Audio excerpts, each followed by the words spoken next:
we've been there about 11 months. Like we were getting ready to go home. And I knew that street like the back of my hand. Like I knew where we were at. I knew everything about that street. And all of a sudden we went over this bump and I'm like trying to process in my head, like, wait, something's not right here. Wait, that's not supposed to be there. And as I'm telling that to myself, I just hear the biggest explosion I've ever heard in my life. And up to this point, I've been blown up quite a few times. I've been in a couple of ADs, got my head rattled, everything. And this was by far the loudest. The guys behind us said the vehicle went about 4 to 5 feet in the air. And you're talking about a ton vehicle. This is how heavy they are. Later on, we found out what they actually did is they dug up into the ground and they placed 200 pounds of explosives. So when we 200 rolled over, pounds? yeah, What's the usual? you're looking at 4 or 5 pounders that are Oh very my easy to God. hide.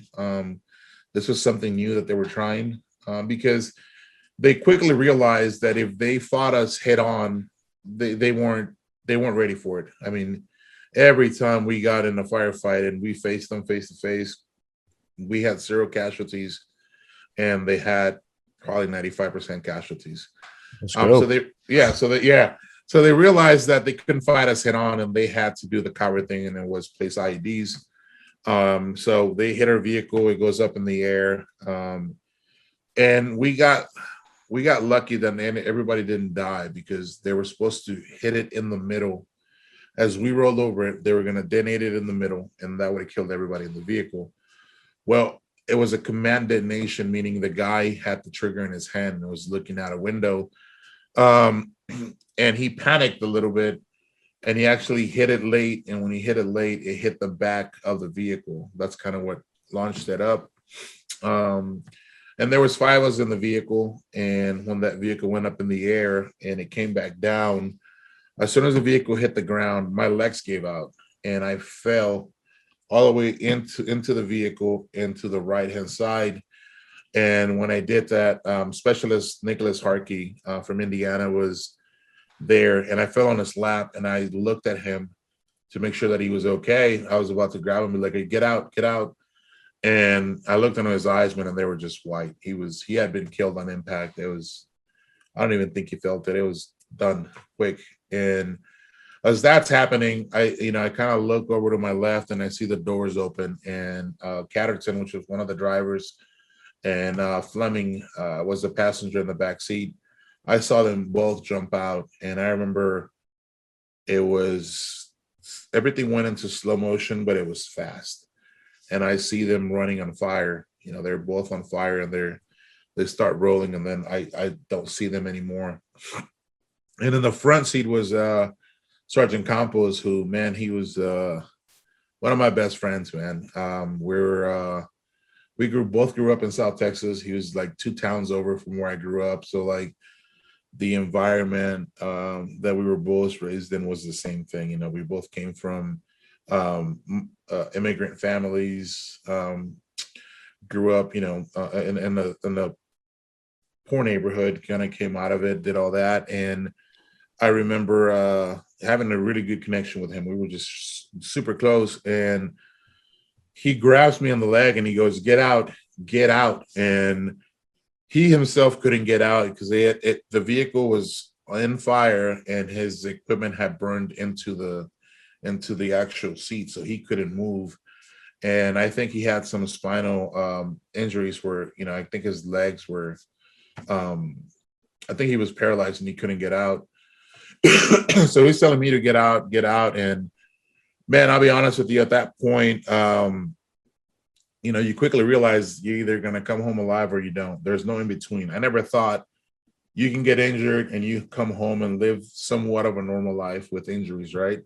To me, it was cool. All right, let me make peace with God, because at that point I was very mad at God. We weren't in I wasn't in a good place. We had lost about 15 buddies so far, and every single time one of them died, I questioned him. I was like, "Why are you letting this happen? Like, what's going on?" So I lost a little bit of faith, and I remember laying there, and I told him, I was like, "Nah, man, I'm done. Like, this is it for me." And I remember just laying there, and I started making peace with God, and I started apologizing, and I asked him to please take care of my mom. I'm like, take care of my mom. I know she was gonna take it the hardest because a mother's love. It's something that I don't know, but I can only imagine. Um, and so I started thinking of my mom, and it's kind of where I was like, man, just make sure that she's okay, and please, look after her because this world is cruel, and make sure that she's okay. And I knew my dad was going to be okay. Being a former service member, I knew that he was going to take it hard, but I knew that he was going to be able to help my mom get through it. And I just started praying about my brother and my sister. And man, out of nowhere, dude, I felt this inner light in me, like this something just sparked in me, and I was like, it just came over me. And until today, I credit God 100%. And it was this is not where you die, not today, get up. And I just got that energy. I got up, and as I did so, there was enemies on the rooftop. And I remember getting on my gun, and I said, all right, if I'm going to go, I'm going to go fighting. And I just started lighting it up. And as I do that, one of the rounds exploded in my face because the fire was so heavy that it was cooking off the rounds. Wait, I'm sorry. Were you still in the actual truck on now back up on that machine gun? I got back on the machine gun, yeah. And while your truck it's on fire. Yeah. And then they were able to get combos out. One of the guys, Taylor, ran up to the truck, opened the door, and as he was running to the door, he caught a round to the side, which was blocked by his armor. But he got combos out as I was giving suppressive fire to the guys on the rooftop.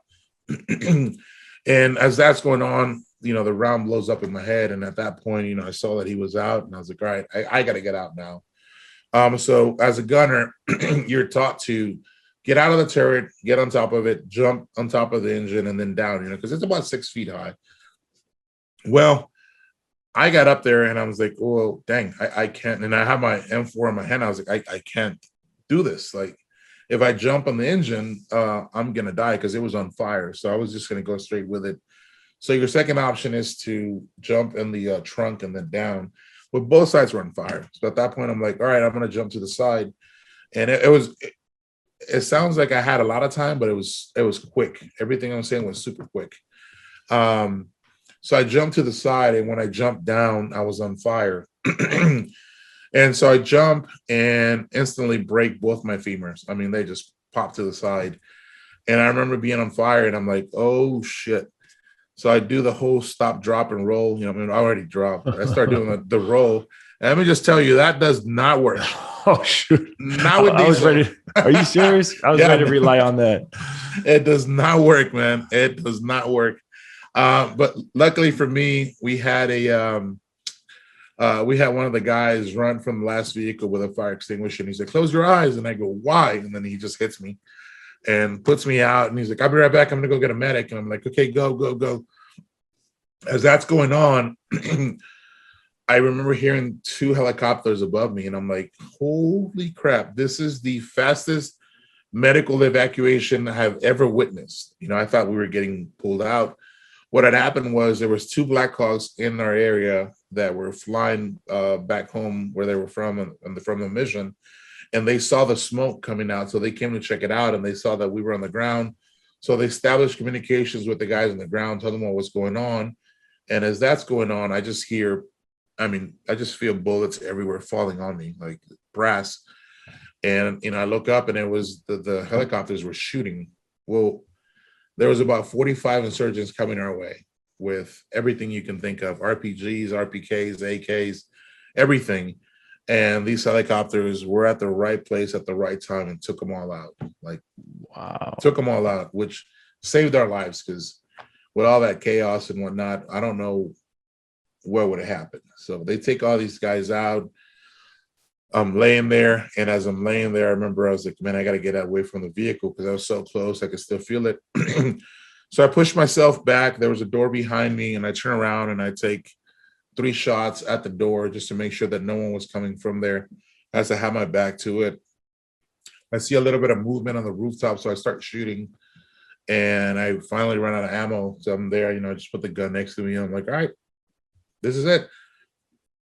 And as I'm laying there, one of our guys is running by, which is Sergeant Nunez, goes by me and he looks down and he like looks me up and down and he's like, "Are you alive?"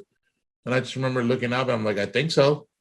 And he goes, "Oh shit, let me get you up. Let me get you up." And I was like, "I think my legs are broken." So he takes a quick look at me and he goes, "No, no, no, you're fine." I'm like, "Cool." So he stands me up and I put all my weight on him. I mean, like every single bit of weight on him. And we start walking towards the vehicle. I mean, walking, he was probably dragging me because my legs weren't all there. And as we're doing that, we get to the vehicle and he's like, "All right, I'm going to open the door. I'm going to have to let you go a little bit. Just stand there. Let me open the door." And as he lets go of me and he opens the door, all that pressure came back on my legs and my legs just re-broke. And I just remember seeing him, seeing the Humvee. I hit the ground. I'm looking up and I'm seeing the sky. Like I just collapsed again. And he comes over me and he's like, "Oh my God, are you okay? Are you okay?" And I was like, "I told you my legs were broken." And he's blown away. Like, cause I up to this point, I can't feel any pain. My adrenaline's so high that is blocking out the pain. Like I had no idea that they were that severe, that I had that much I didn't know my femurs were both broken. And so he puts me in the vehicle and he's like, "All right, let me go get a medic. I'm gonna go get a medic." I'm like, "Okay, okay." So I'm sitting there and the driver was a brand new guy. Like I told you earlier, we had lost so many guys that he was a new guy that came in and never been out. This was his first time out on sector, and this is what's going on. And he was freaking out a little bit. I can't blame the guy. It's first day outside, and you see this. So I reached over and I do just kind of like what everybody would have done. I smacked him in the face and I said, "Shut up."